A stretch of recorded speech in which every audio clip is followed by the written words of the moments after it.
I've always been a sports mad kid. We grew up without a TV, so our parents were always chucking us in the back garden. We were probably part of every single club, and at school, I mean, I did hockey, netball, swimming, basketball, athletics, you know, you name it, I did it. And then I kind of homed in on wanting to do athletics, wanted to be a sprinter. 400 metres I kind of chose. I thought that's the toughest race to do. And actually, as it happens, well, look, I went and did skeleton, so completely random. Bath is a very sporty place, and that's home for me.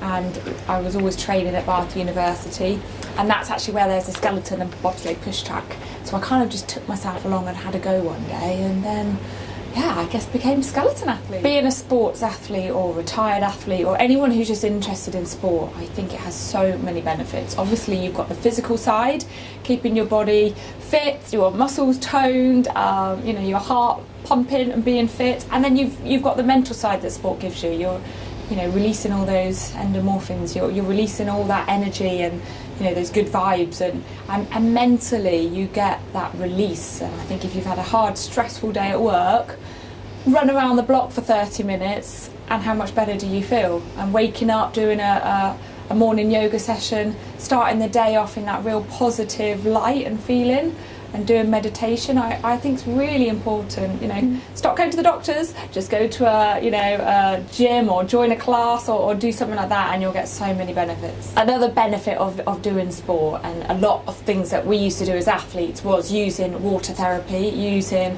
heat and cold actually as part of our recovery. So I used to fill up bathtubs of ice cubes and cold water and sit in it and freeze, or even a frozen lake actually I've been known to cut, you know, smash a hole in.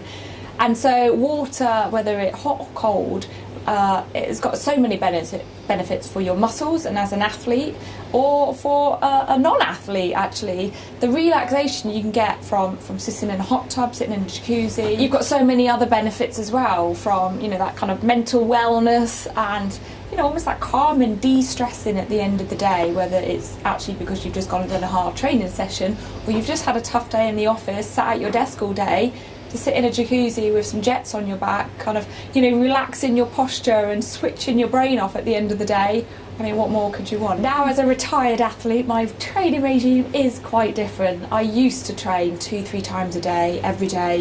You had your summer life, your winter life. The summer one was in the gym, lifting weights and doing core stability, sprint sessions, push sessions.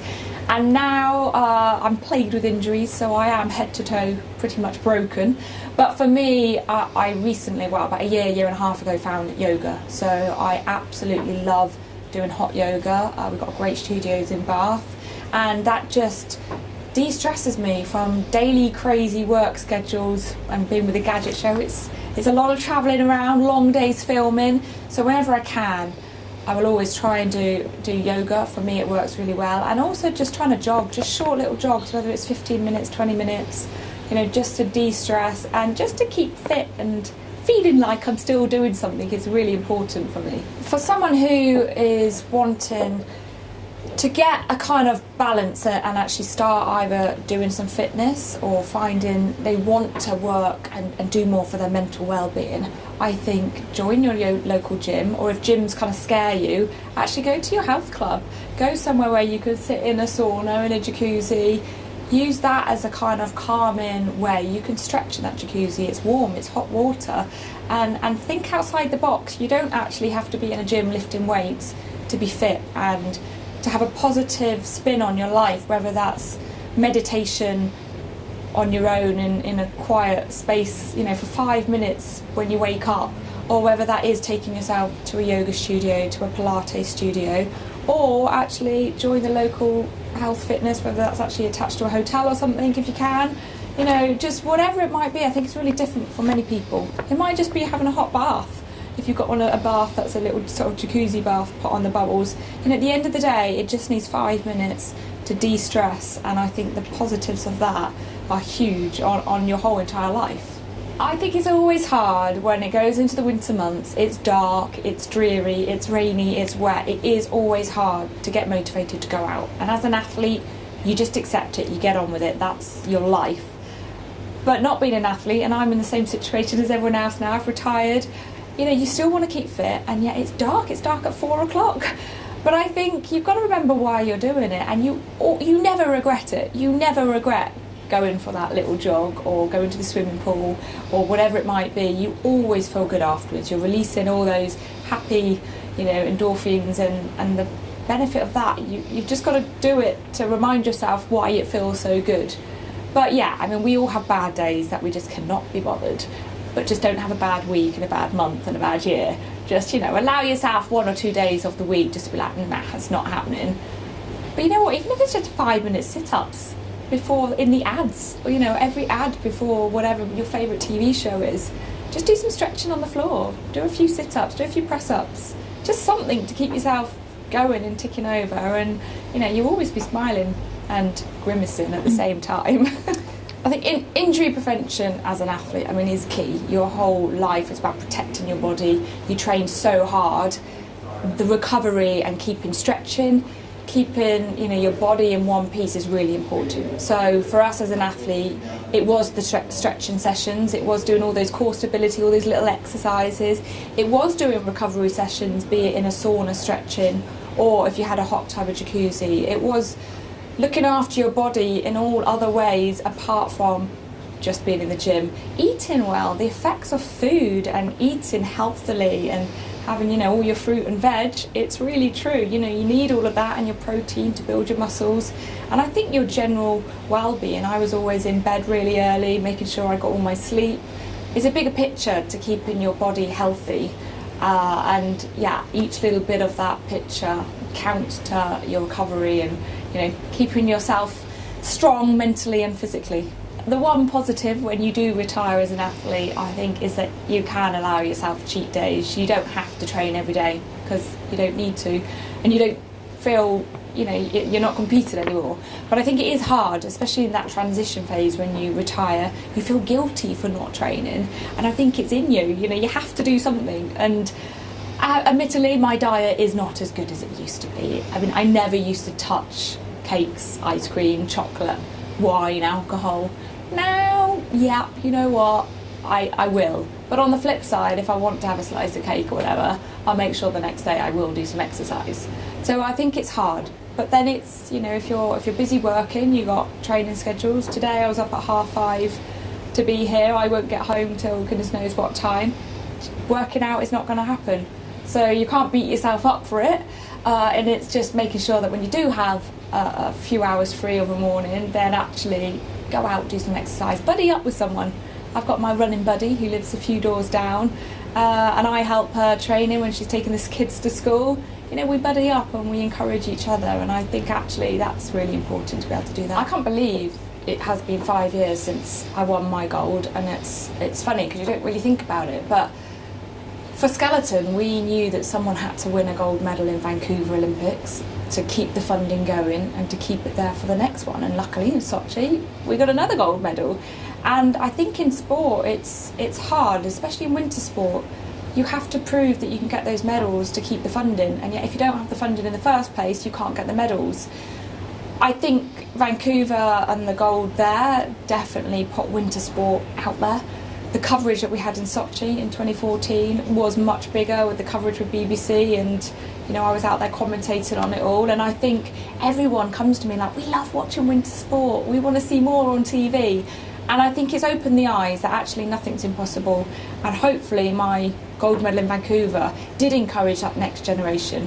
And Lizzie Arnold, who won it in Sochi, did say, Amy winning proved to her that it wasn't impossible, and look, she went and got a gold. So I hope it's been a positive aspect and you're a positive role model for young athletes, young sports people, and to prove that Great Britain, we can win medals in winter sports.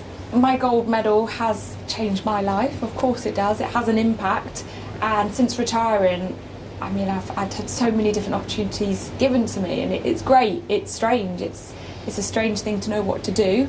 I've been with Gadget Show for 2 years, and it's different. It's learning about the TV world. I'm in a situation I have to perform to a camera just like I would have to perform, on the ice track or as an athlete. So it's strange. I'm pushing myself in very different ways, mentally and physically. I might rock up to Gadget Show and I have to test some crazy bike that someone's made, or some new kayak, or it's still quite physical things. So that's fun. I can still push myself and learn, and some things that I have to do, I've been quite scared about doing. So I can still kind of use the skills that I learned from being an athlete into my life now. It is hard to keep fit, to keep training. I accept that I am nowhere near the level of fitness and strength or body shape that I used to be. But life's changed and that chapter's shut, and I think you've got to be willing to allow your body to change into this different thing that it's become. And the fact that, I still want to do physical activities, I still want to find something that suits me. And I think that's why, trying to relax a bit more in the situation that you're in, not trying to force the exercise. I think, that's just the next chapter that you have to suss out who and what you are next. Skeleton is a crazy, daring sport. I've got used to it, so to me it's not. But, I've been scared of it. I've been scared of the track, scared of a corner when you bump and you hurt yourself and you fall off. But loads of people want to do it still. I've just been in Austria taking a bunch of people who just want to have a go, they're just office workers, bankers or whatever. And it's great because actually, once they've been down, for example, the skeleton track, they're not as scared as they thought they were. And I think anyone who wants to do something adventurous, whether it's trying skiing for the first time, snowboarding, whatever, ice sports, whether it's, a skeleton experience, give it a go. And I think when you break something down into small chunks, so you're not going to go from the top of a skeleton track first time, you're going to go from less than halfway and build it up. And I think you do that with anything that scares you, whether it's something job related or sport related. And even now I still break things down and put it into small bits, and kind of, I guess it's self-talk, isn't it? It's kind of not allowing that object or that sport to get the better of you. And I think in skeleton, when you were scared of a certain track, you had to sort of self-talk and do that psychology and think, no, I'm not going to let that track scare me, and I'm going to break it down and get a bit of reality and realism into things, and have respect for what you're going to do. But I'll just go out there and try it and you'll be surprised. My best moment of the day would be waking up at a reasonable hour, going off to my hot yoga lesson, doing a class, feeling great, and then actually going down, getting a great fat protein smoothie that's normally got peanut butter in and something, and a slice of chocolate brownie or something. Getting home, then probably having a cup of tea and chilling out on the sofa. That would be my ideal day and the best moment.